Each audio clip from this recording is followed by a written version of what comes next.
Hey guys, it's Friday, April 21st, 2023. Today is a Navy SEAL session, and honestly, I'm not feeling it.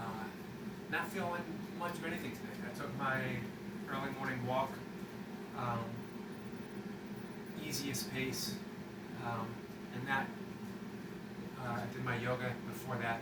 That could have been enough for me, actually, today, the way I'm feeling.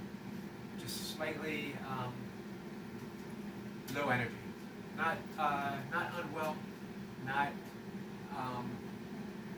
not anything other than just not feeling it is the best description that I can offer.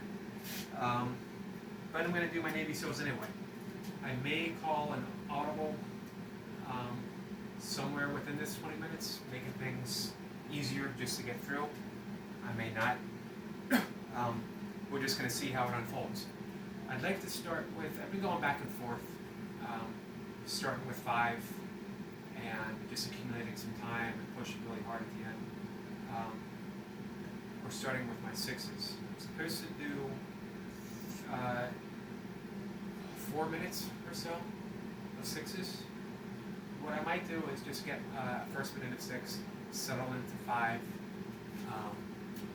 see what happens. So again, it's going to be, we're going to call it as it comes. What happens, happens. Let's just hit that go button, put us in the water.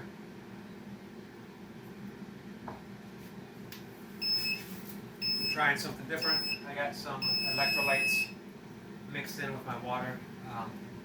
Been cramping a little bit at night.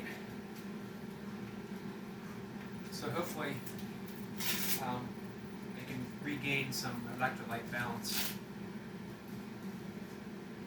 aid my hydration just a bit.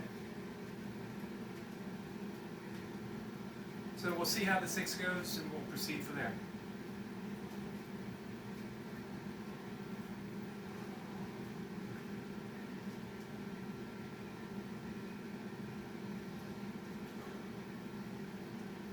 Ten seconds.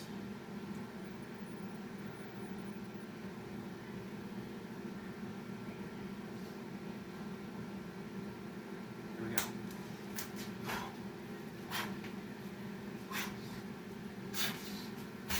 1.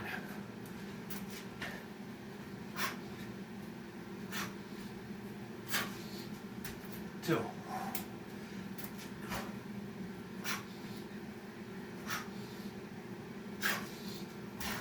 3.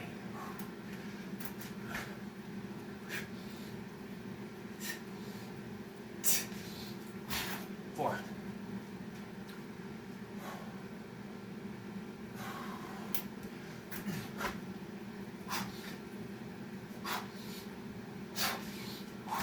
5.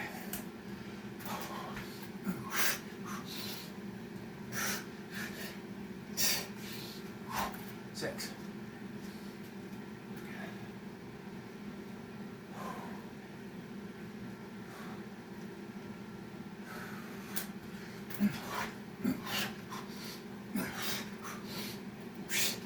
1.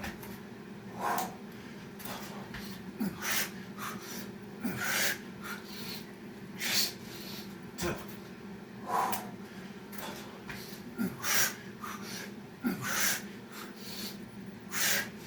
3.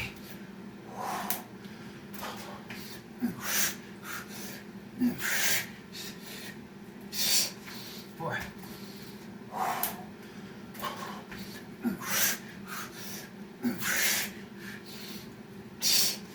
5.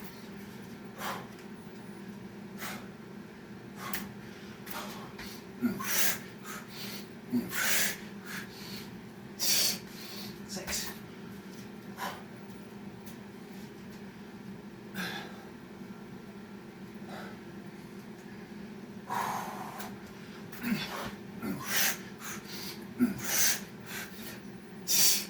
1.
Excuse me.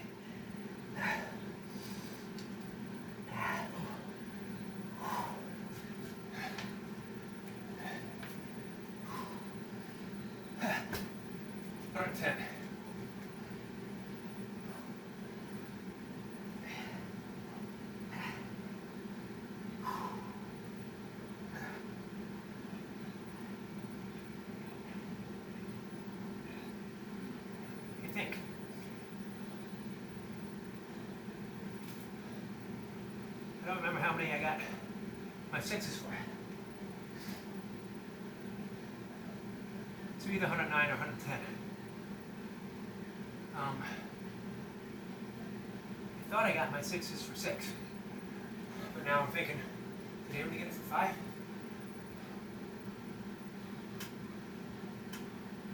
In which case, that 4 at the end would leave me 109. If I got 6, it would be 110. Hopefully it's 6. Not bad. I had about 40 seconds of rest left over. Well, I had 40 seconds left. It took about 10 seconds, maybe a little more, and went right into however many I could get, which happened to be 4 reps.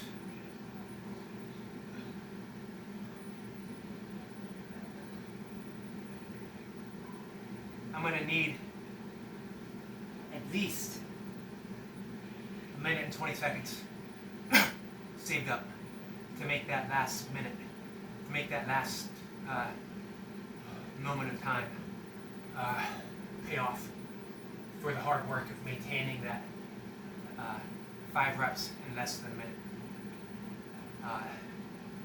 That would give me 15 to 20 seconds of rest and then diving into that minute.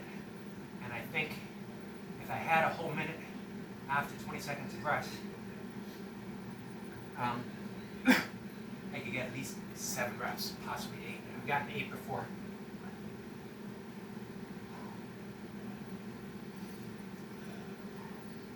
All right.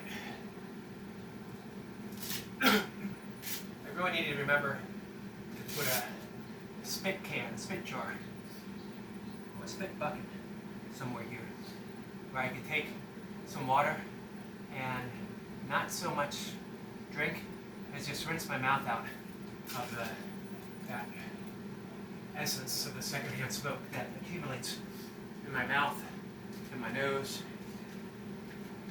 and my throat.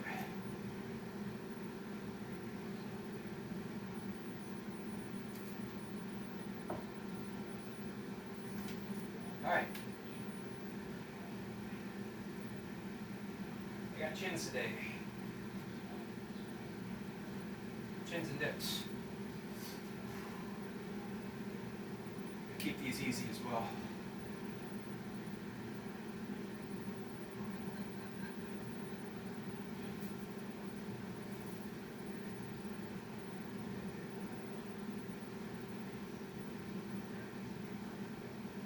I think it's dips. Might be presses. Let's see. This is Friday, so my last Navy SEAL was on a Wednesday. Yep, today is presses.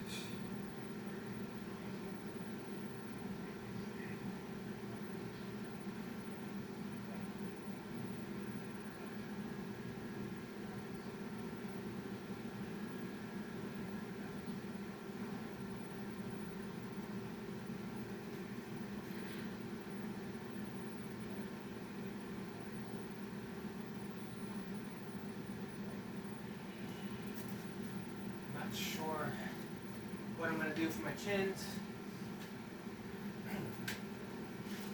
5 or 6 down, I think.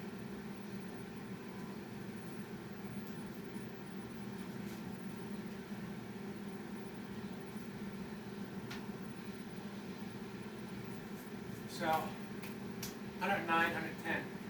It went better than expected.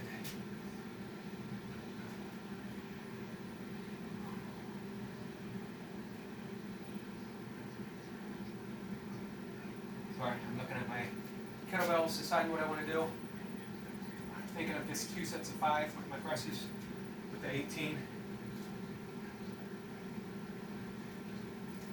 Alright, let's get these chins.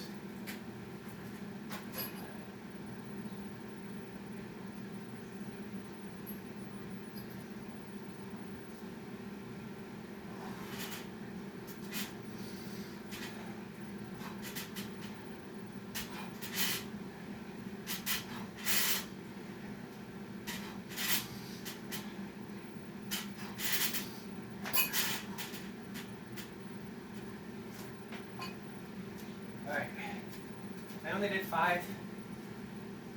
I've done about 6, but I might do 5, and we'll see. I don't want to make any promises I'm not going to keep.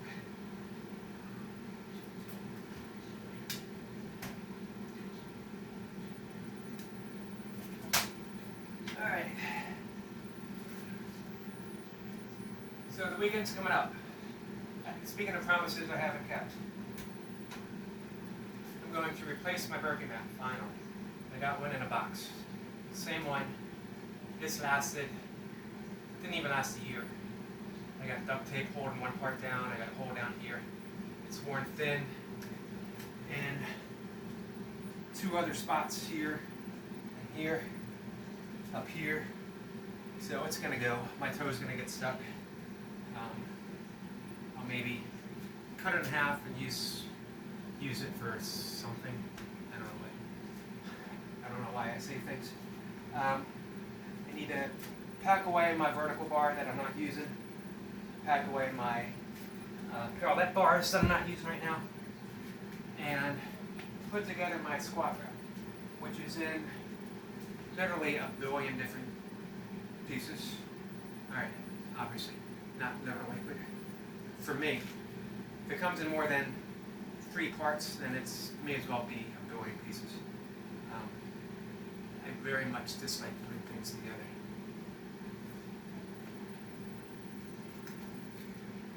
Alright. 5 will be a bit of a challenge.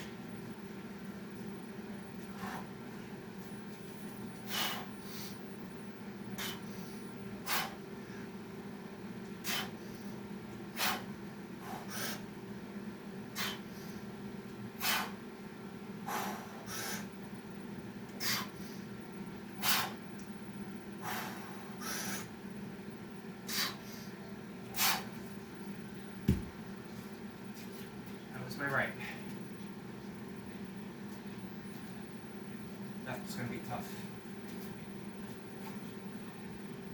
I know the left is going to be tough because the right side is tough. Which is why I put it down, because I want to maintain tightness. And with a heavier weight, when I switch, sometimes you lose that little bit of tightness. That can make all the difference between 3 reps, 4 reps, and 5 reps.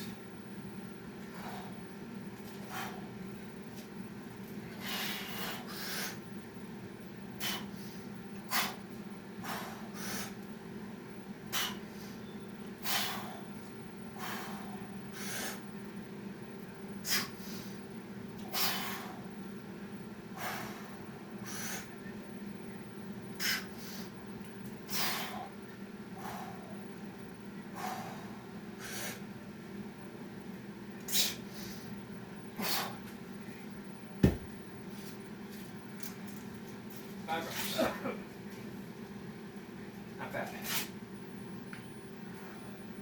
Don't know as these made a difference.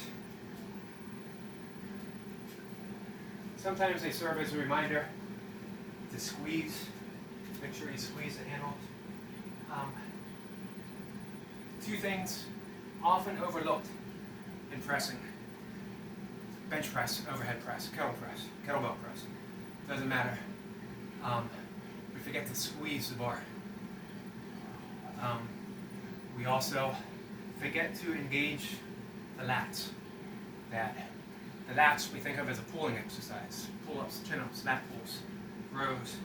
But they're also heavily engaged in our pressing, and if we learn to use them, most specifically in a kettlebell press, because we can really get a little bit of a turn of the hips to get those lats really into play. All right, 4 reps.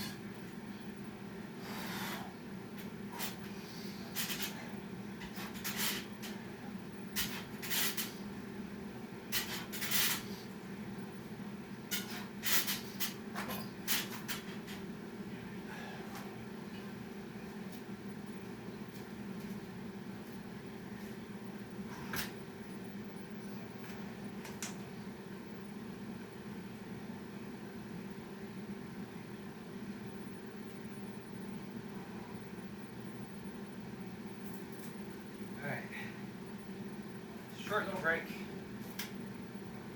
And I'm going to go right into my third set of pull-ups for 3 reps. And then I'll go to my presses. Let's give myself a little bit of time between each. So this is the strength training portion of my workout. So rest is more important than keeping my heart rate up, more important than maintaining a pump, more important than rushing between each movement and each set. I want maximum rest without cooling down, of course, so that I can put maximum effort into each. I got my burpees beforehand, which is giving me a great upper body pump. It's actually giving me a pump in the quads as well, even the hamstrings and the glutes to a certain extent. Got my heart rate up super high. There's no need to carry that over to this portion of my workout. 3 reps.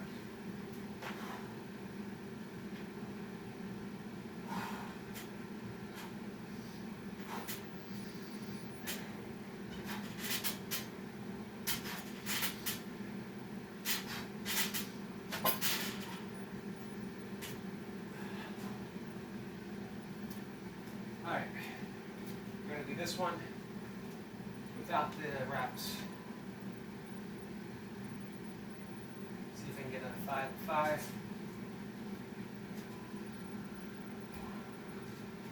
I'm actually happy with my first set of 5. When I reintroduced kettlebell presses about two plus months ago, this was 1 rep was about what I was doing. 1 rep after burpees, taking everything into consideration. I don't know how much burpees take away from my pressing power, but it takes away something. That much I know.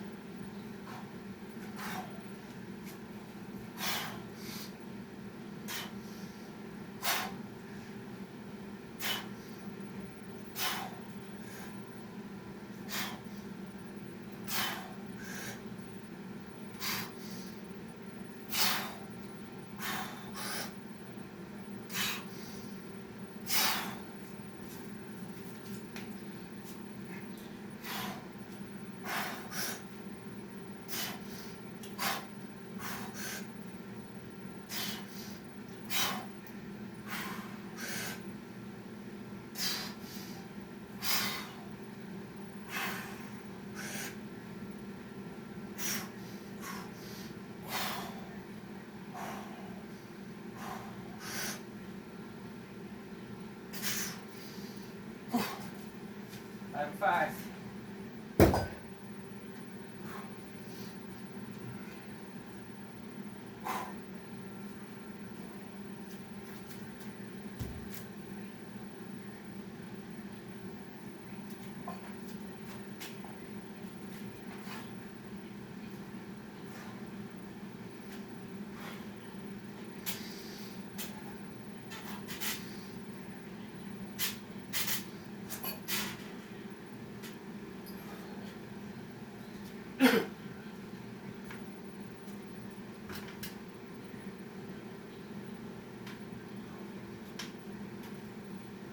All right, I'm happy with that.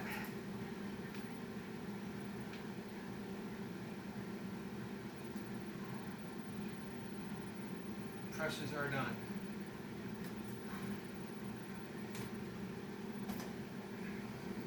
So I considered 6, especially with my right side. I thought on my left until that 4th rep, and I thought, all right, 5 is going to be definitely going to be tough, but I can get it. Don't even consider 6s right now. The reason is that I don't want to grind. I want to avoid that I couldn't have gotten another rep. It's not necessary in strength training. Going to failure isn't necessary in strength training. It might be in bodybuilding. Stimulate that muscle fully and deeply, but failure trains failure. So you train to fill in powerlifting, you train to fill in Olympic lifting, it has a certain carryover. You want to complete each rep. You're training within that 85 to 95 at times percent. And then you say if you're gonna fail, it's going to be because you left it all out there on the platform, not because you left it in the gym, not because you're doing ego lifts.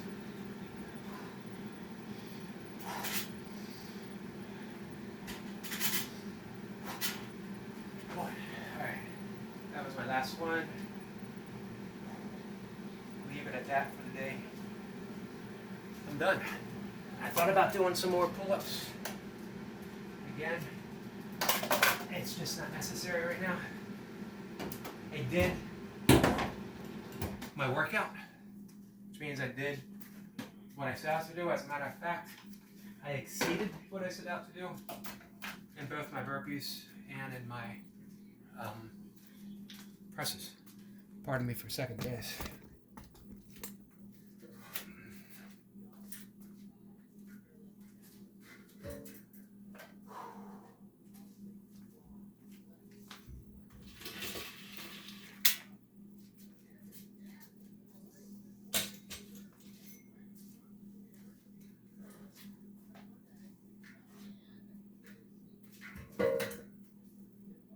Right.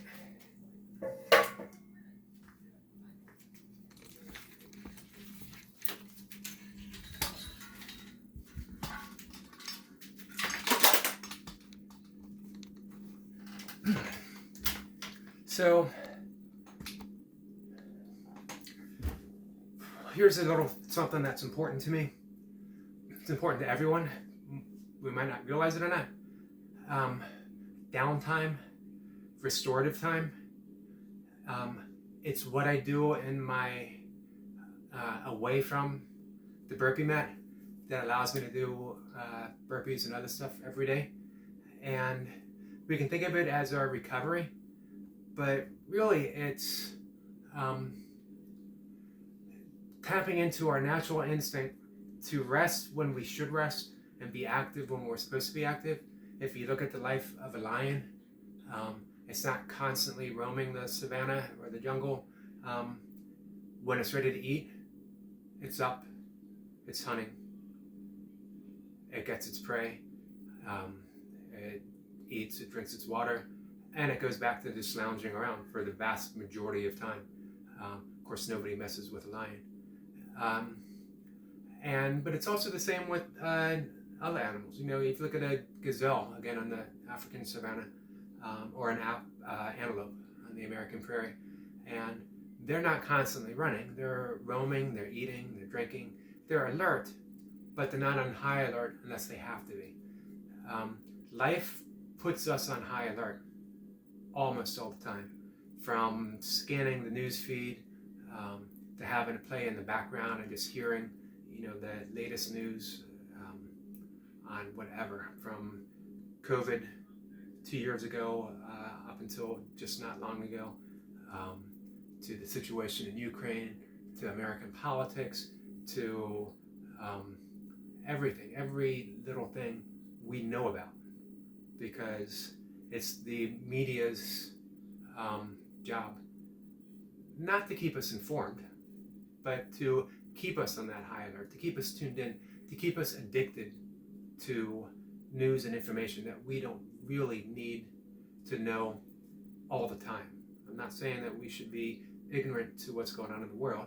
We actually should be engaged, and we should be doing more to help others less fortunate themselves. It's, to me, just highly ridiculous to think that in 2023, part of the world is at war because one country wanted territory that belonged to someone else. And they can do that because they have nuclear power. What have we done to the world?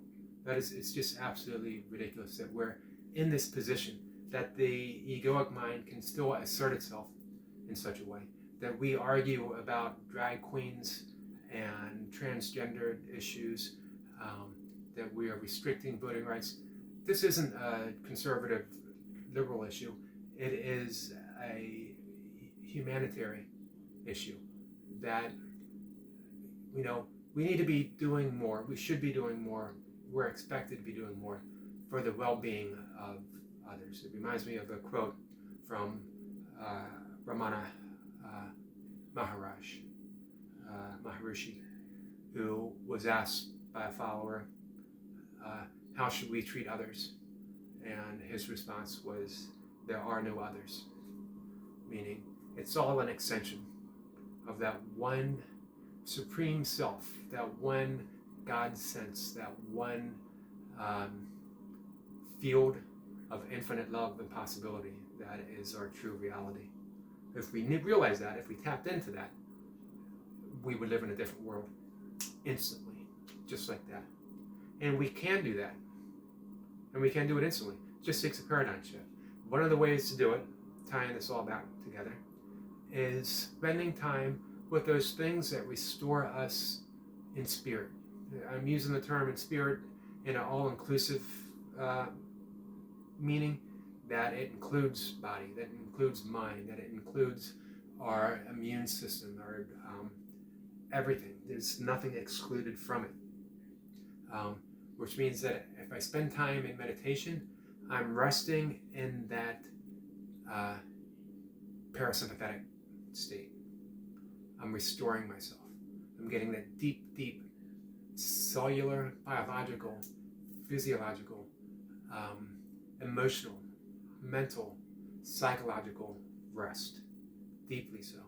If I spend 3 times a day engaged in mindful breathing, my coffee breathing in the morning, my water breathing in the afternoon, and then my whiskey breathing in the evening, along with whenever needed to help us reduce that level of stress.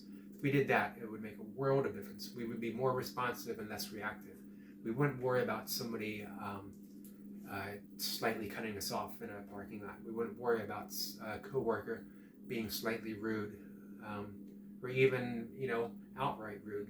It just wouldn't matter, because we would instantly recognize it for what it is, an off moment, a bad moment. We might wonder, I wonder what happened to them this morning that caused them to be that reactive. But ourselves, we wouldn't be that way. We would be responsive. We could be kind, we could smile, or we would just avoid them. We wouldn't have to engage in anything negative. Just those things. Let's add in diet. Let's add in things that improve our quality of sleep. If we got up first thing in the morning and did yoga, sun salutation, qigong, tai chi, joint mobility, stretching, in the morning sunlight, the difference it would make. Because sunlight hitting our eyes, hitting the retina first thing in the morning, sets us up for a better night's sleep. It actually increases the cortisol in the hormonal system, as well as the feel-good serotonin, as well as other get up and go hormones that we need to confront the day. But at the same time, those are turned into melatonin and other relaxing hormones that we need to help us sleep at night.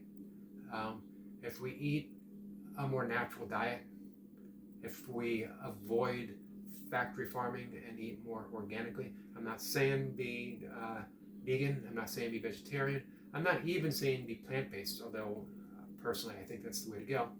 But eat locally, organically, as much as affordable and possible. These are the things that help us through the day. We feel better. And when we feel better, when we restore ourselves in that all-inclusive spirit, we treat others, and remembering that there really are no others, we treat others better. We treat others more kind. So that's really the only message that I have right now. Be kind to yourself, recover, do some yoga, do some foam rolling, stretch out the sore muscles, nourish yourself, hydrate yourself, breathe mindfully, meditate, all the things that we need to do to make us better parents, to make us better spouses, to make us better friends, better neighbors, and we're all neighbors in some sense. So be kind every day.